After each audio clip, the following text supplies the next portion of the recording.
Hi, my name is Nayeli Gomez, and on May 21st, I was diagnosed with stage 4 metastatic breast cancer, and I'm here to tell you my story. The reason I've decided to do this, um, it's in part selfish and in part not. um, Through this journey, and I have met a lot of people with cancer, um, with breast cancer, and some women with the same diagnosis as I have. And I have found in the last 2 months that my story is very different from those I've met.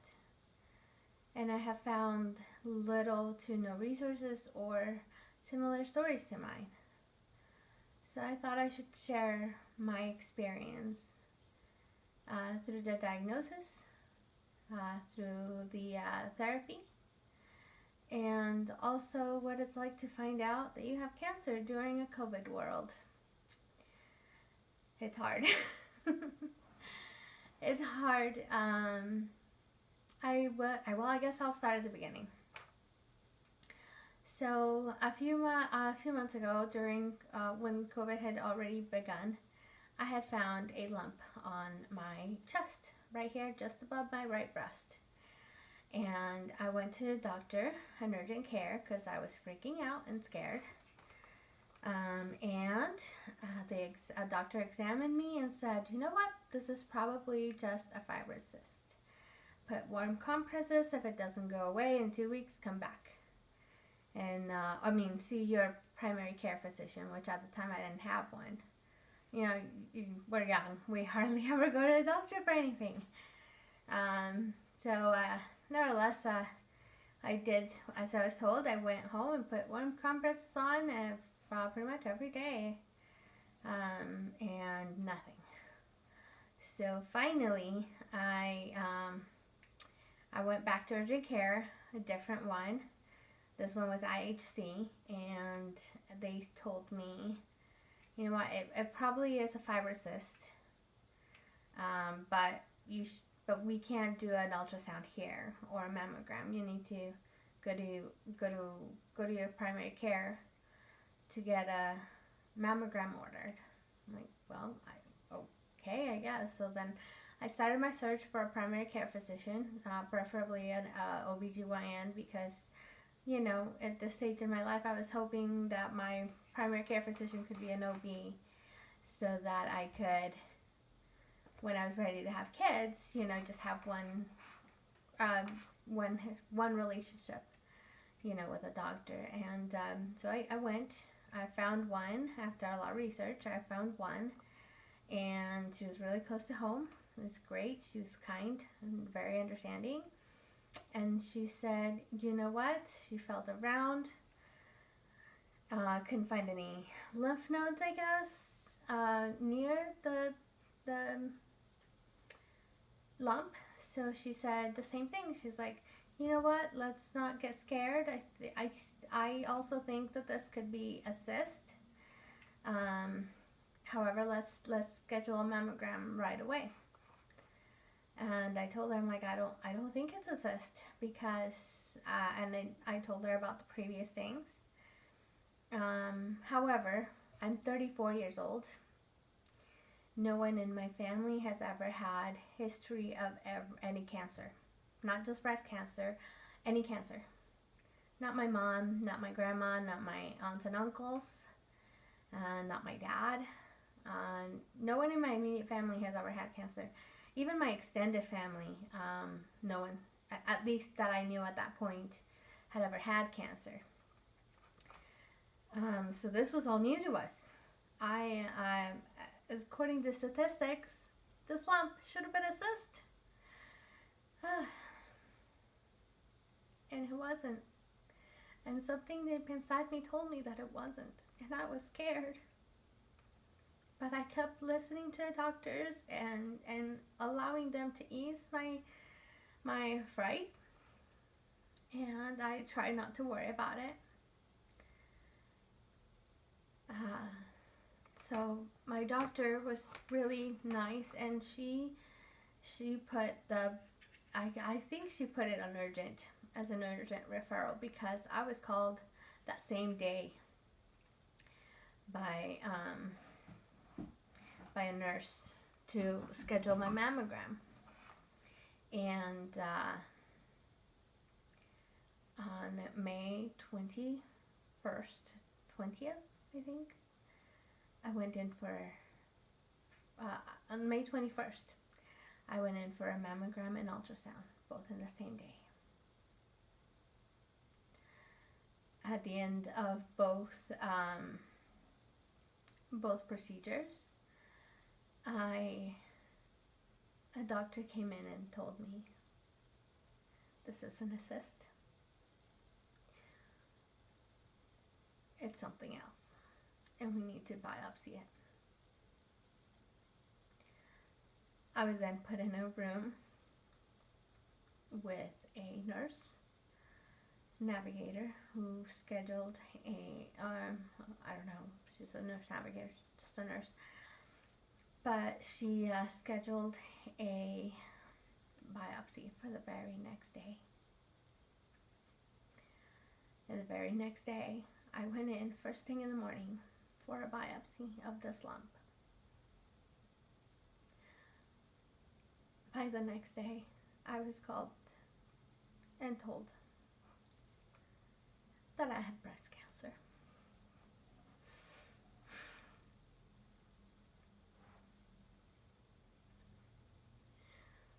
That is not news that you want to hear over the phone when you're alone in your home office.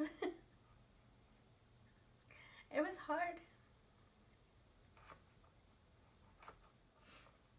And I haven't told you the best thing yet. All of these procedures that I had done, and finding out I had cancer, I was all alone.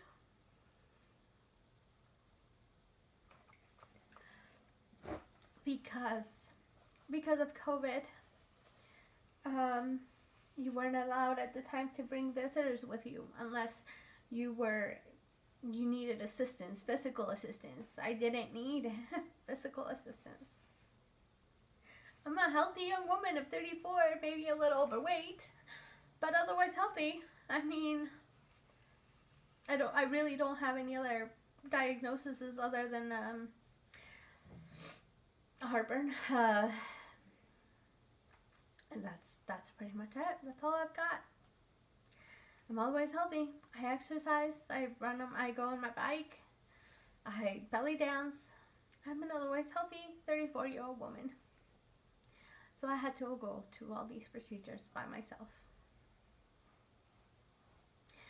And the road ahead was tough, because I would have to continue to go through all the procedures by myself, all treatments by myself. And that was hard.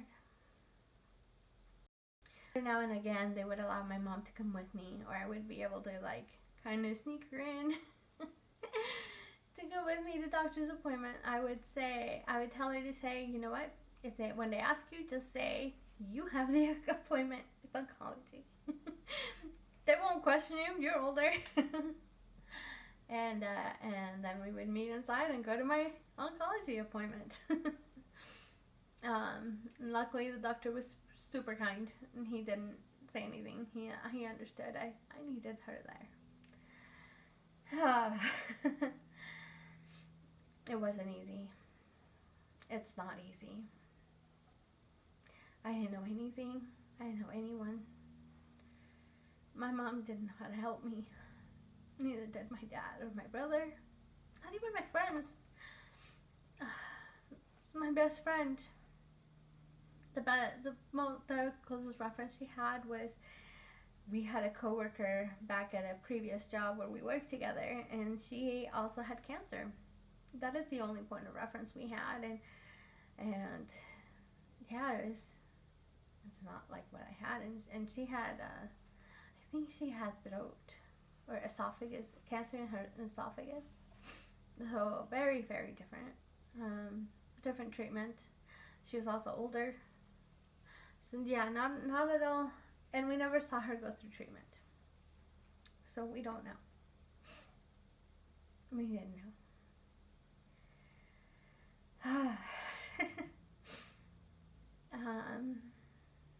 So I decided to start this video blog because I figure, like me, there are other women, sadly, that are in my same situation. And I hate that. And I hope that my video can somehow find its way to you.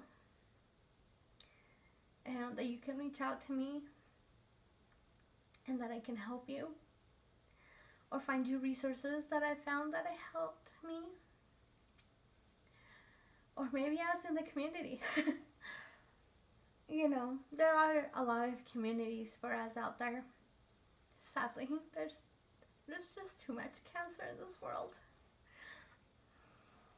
And I mean it literally, not even metaphorically, because there's a lot of that too. I mean, we could just look at politics and we can see cancer. Or even, you know, any field, you'll see things that you can compare to cancer. And now that I have it, yeah, I get the comparison. It's tough. Unfortunately, this is literal. And if my journey, if my experience can help anyone out there, I want to help. During this journey, I have found a lot of women who have been so kind and who have gone through similar things or seen people go through similar things and have wanted to help, and I am so grateful. I am overwhelmed by the generosity and kindness of those around me. I really am. And I want to pay it forward with my experience and my knowledge. I want to help.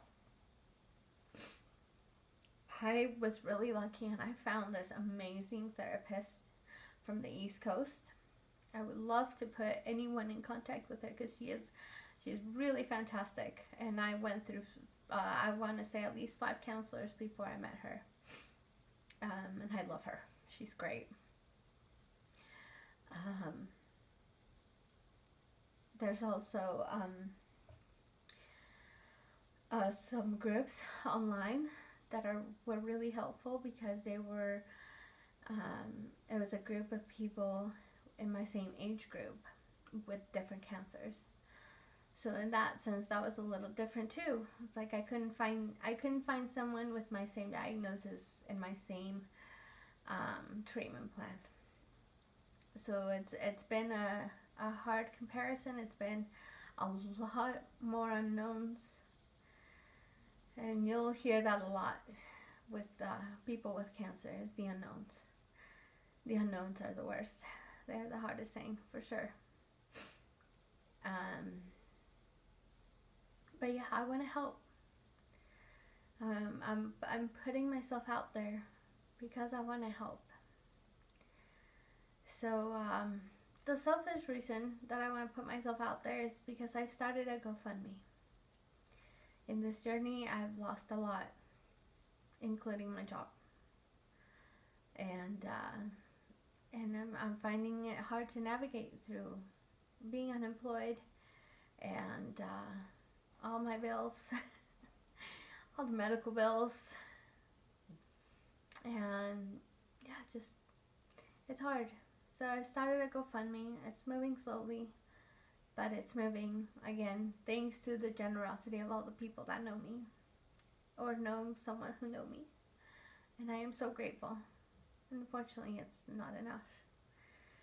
So I will put the link to my GoFundMe in the description, and with the utmost humility ask that if you find it in your heart to donate, I don't know, anything, $1, $5, anything and everything helps. I will be forever grateful. And that's all I can say.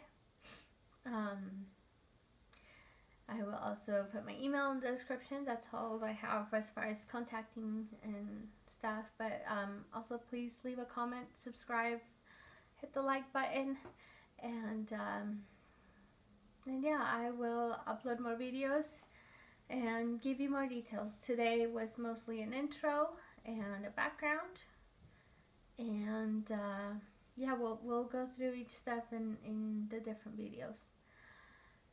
Thank you for your time. Thank you for watching, and I hope you will like and subscribe. Thank you.